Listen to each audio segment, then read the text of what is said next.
Welcome back. This is the Catholic Lady, and we're reading Great Lion of God by Taylor Caldwell. We are in chapter 21, and this is part 3. The hasty-tempered Saul had learned one hard lesson.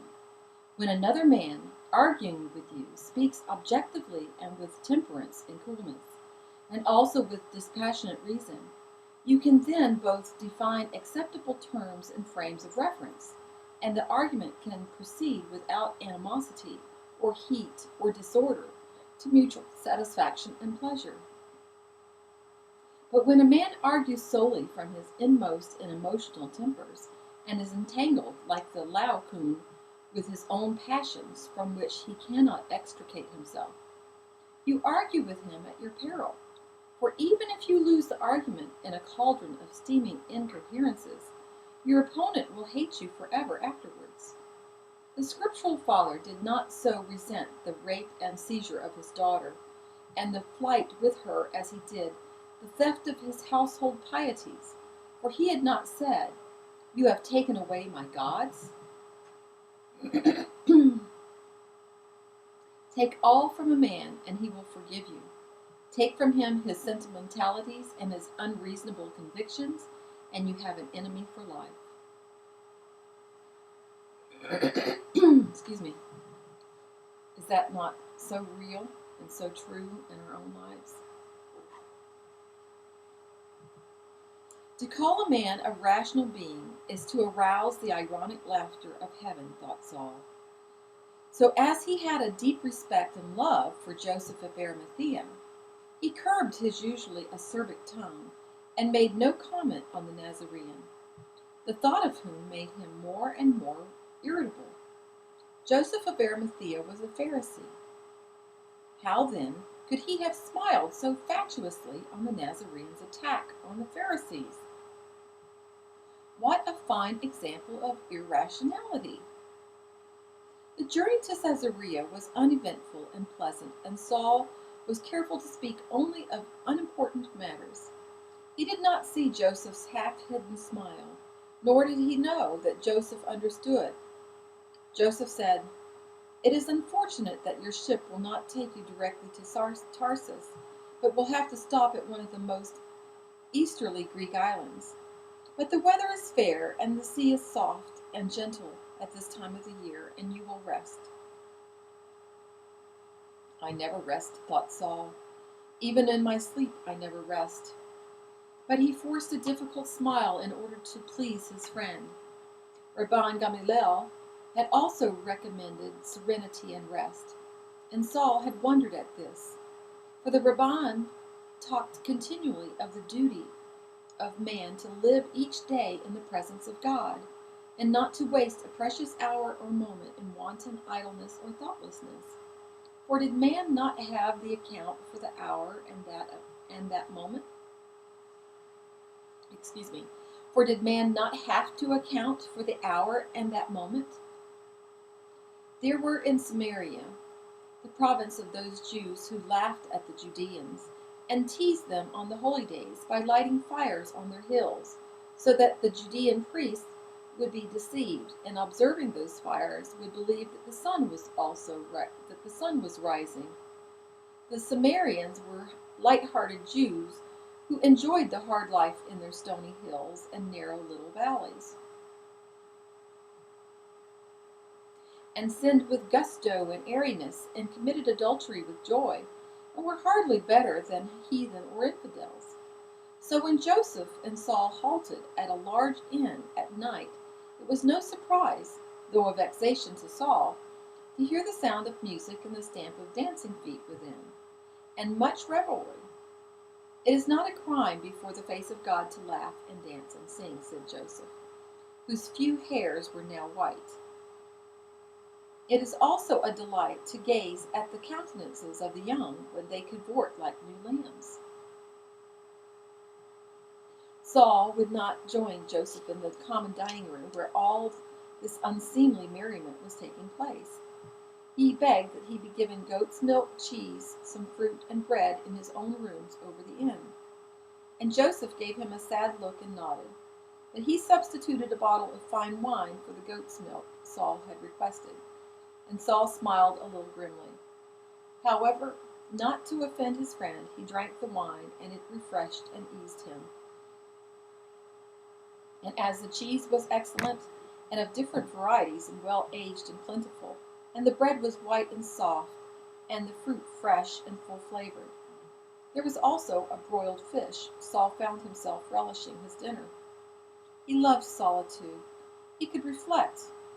Once Rabban Gamaliel, gazing at him over the heads of the other pupils, had said, "There are men who can be happy only when enjoying their own misery." And Saul had colored with resentment. The eminent Rabban, he thought, had not understood. Saul found the company of others tedious, and especially when those others were not engaged in learned discussions, but talked of inconsequential matters in which he was not interested. What misery, therefore, is there in this? He was asleep when Joseph of Arimathea somewhat unsteadily came into their chamber, smiling in memory of a joyous evening. One small lamp sent its flittering light over the yellow plaster of the wall and the low ceiling. By its illumination, Joseph could see the sleeping face of the younger man on its flat pillow. It was the face, alas, thought Joseph, of one of the Greek ascetics who believed the world was evil and alien to man. Joseph did not know that Rabban Gamaliel had expounded on this but recently. Saul's profile was stern, even harsh. The big predatory nose like the beak of an eagle, the jaw angular and firmly set, the mouth speaking only of self-repression and the discipline of self, and large ears combative, the eyelids quivering even in slumber, as if restless and discontented, and the mass of thick red hair emphasizing the whole. To Joseph there was something greatly tragic in Saul's appearance, and he remembered to pray, not earnestly, most earnestly, for joy to enter again into the dark and dedicated and passionate spirit which believed the way to God was a dolorous way, yet with stone and danger and terror and struggles, but never with peace, though occasionally with ecstasy. Joseph blew out the lamp and fell asleep, his mouth still sweet with the taste of wine and roasted fowl and pastries. The next day they reached the wind-struck and scintillating port of Caesarea. Several of the Roman galleons' sails were already set, and she bobbed and danced on the blinding waters like an enormous dove. Saul's belongings, his chests, his one pouch, were taken below to his small cabin. He took affectionate leave, somewhat stiffly, of Joseph and said, "I will return within 2 months." "Rest," said Joseph. "Reflect. Meditate. It has been years since you have visited your home." An expression of intense pain passed over Saul's countenance. "Do I not know that? Do I not condemn myself? If I had returned earlier, I would have seen my father's face and have received his blessing before he died." "It is my hope that tranquility will come to you," said Joseph of Arimathea. Saul stared at him incredulously.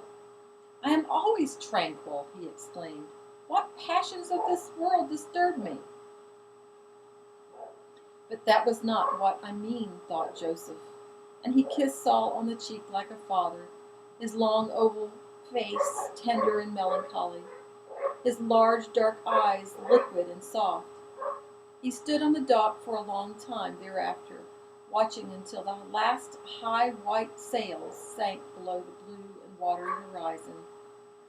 Saul had brought books of commentaries with him to study, but he found a sort of languor, compounded of sea and wind and sun, overcoming him. He tried to reprove himself. He fought against a desire to sleep, to yawn, to gaze only on the sky and the sea. It was sinful not to think. It was an offense to God not to meditate upon him constantly. Man had no reason for being for being except to study about God and to adore him, and to endeavor to learn his will. For the world of men was but an evil dream which would pass away. It was no substance, no reality. Saul had wandered far away, though he did not know it, from the teachings of his own Pharisee sect. He had absorbed the stringencies, but never the likenesses, and during those days on shipboard, it did not occur to him that this was what the Nazarene Yeshua had meant on that hot street in Jerusalem. Piety without joy, faith without gladness, duty without innocent pleasure, worship without delight, did not please God, the Nazarene had intimated.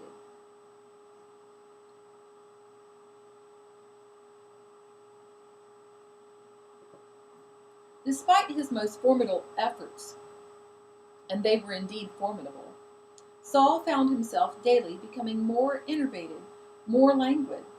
His mind was no longer the sharp knife cutting through the irrelevant phrases down to the bare and uncompromising fruit. It wavered away from books, from subtleties.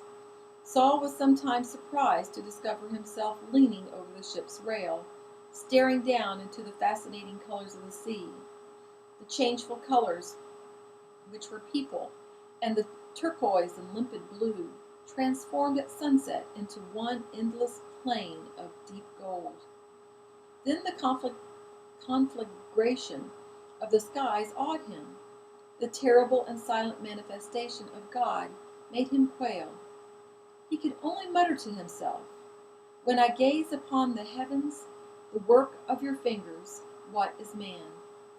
And then, "The heavens declare his glory, and the firmament shows his handiwork."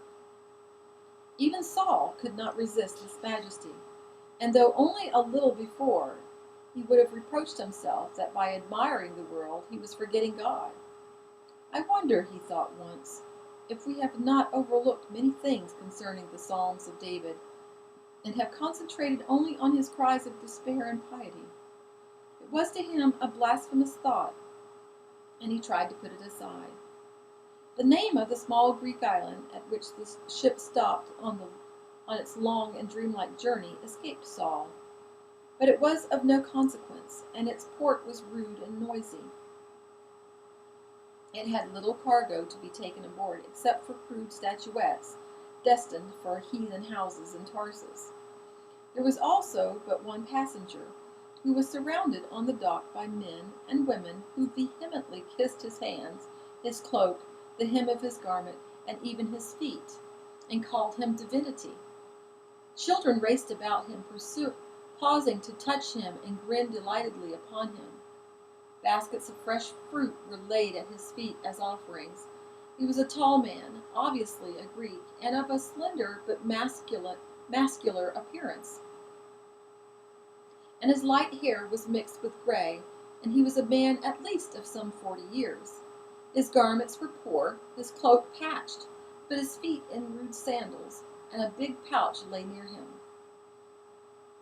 He wore but one ornament, a large ring on his right index finger, a knightly ring of singular beauty and fire, and of enormous value, and it was this that captured Saul's interest.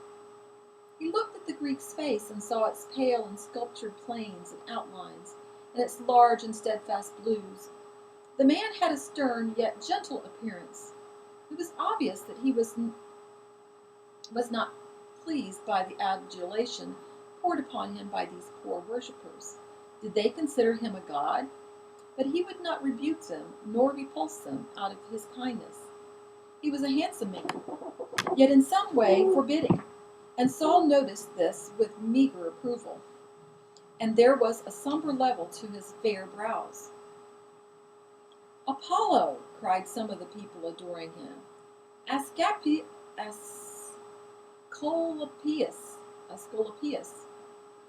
Shilon, and the children screamed and embraced his knees, and their parents looked upon him as at the sun.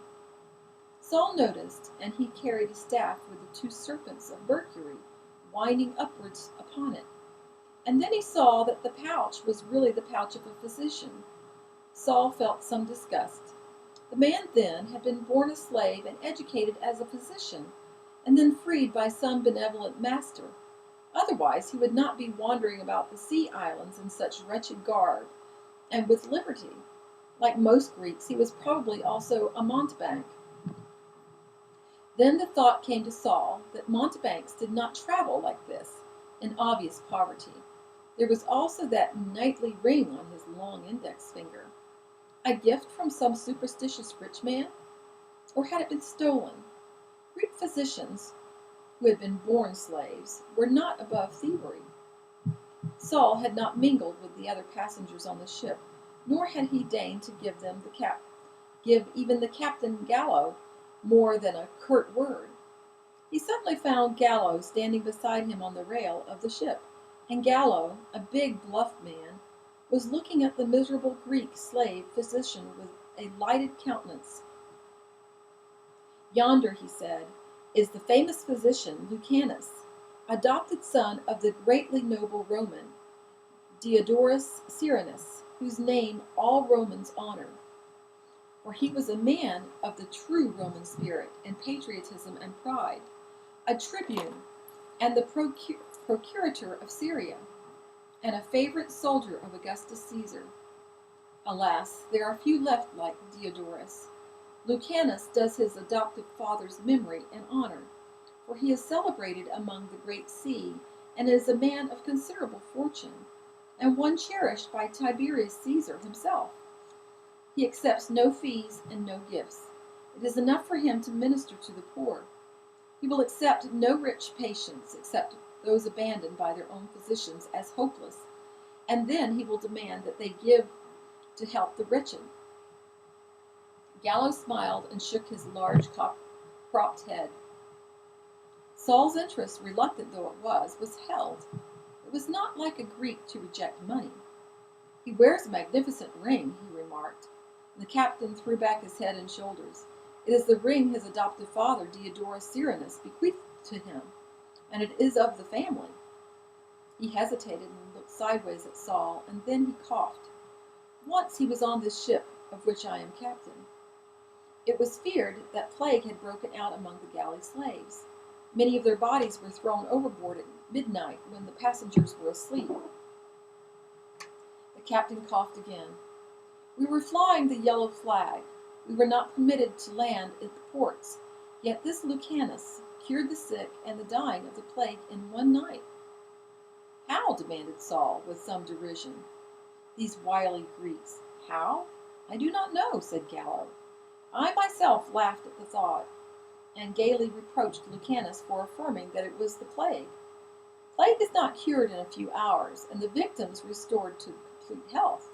My own physician, whom I later punished, also asserted it was the plague." "So it was not the plague," said Saul, shrugging. The captain scratched his thick eyebrow. "I thought not," he said, and his heavy voice was suddenly quiet. "But later I knew it was." Saul swung to him, his face disbelieving and almost grinning. "Impossible." "Ah," said Gallo, very serious now.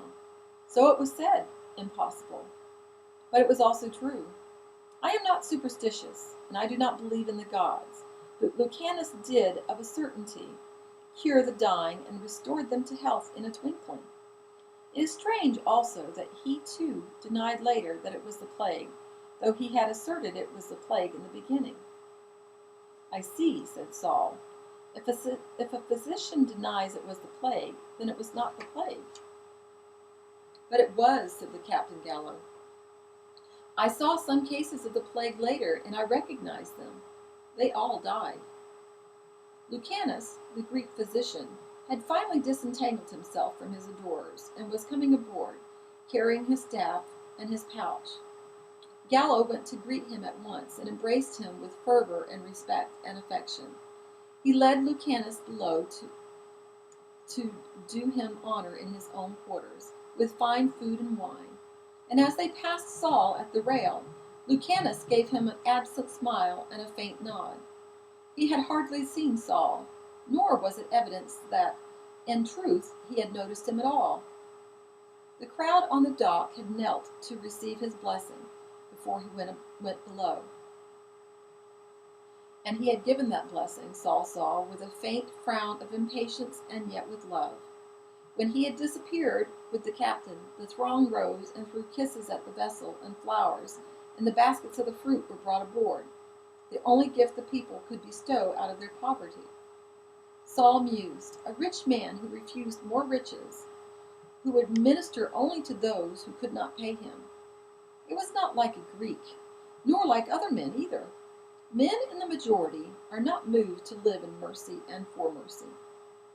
At the very least, they desire fame. But what fame did this Lucanus possess? Only the miserable and the starving and the peasants and the insignificant acclaimed him. There had been no guard of honor to conduct him to his There had been no guard of honor to conduct him to this port, no finely clothed man to embrace him, no litter at his disposal. For some reason which exasperated Saul, Lucanus suddenly reminded him of Yeshua, the Nazarene. When it was obvious there was no similarity at all between the rich Greek who had been adopted by a noble Roman family and the sunburned, humble son of Galilee. And that is the end of chapter 21. Saul is now on board on his way to Tarsus, and he has just met Lucanus. Luke is the doctor who wrote the book of Luke in our current Bible, in our ancient Bible, I should say. And so we will get to know Luke a little more in the next chapter. God bless. Thank you. And please come again to listen to chapter 22.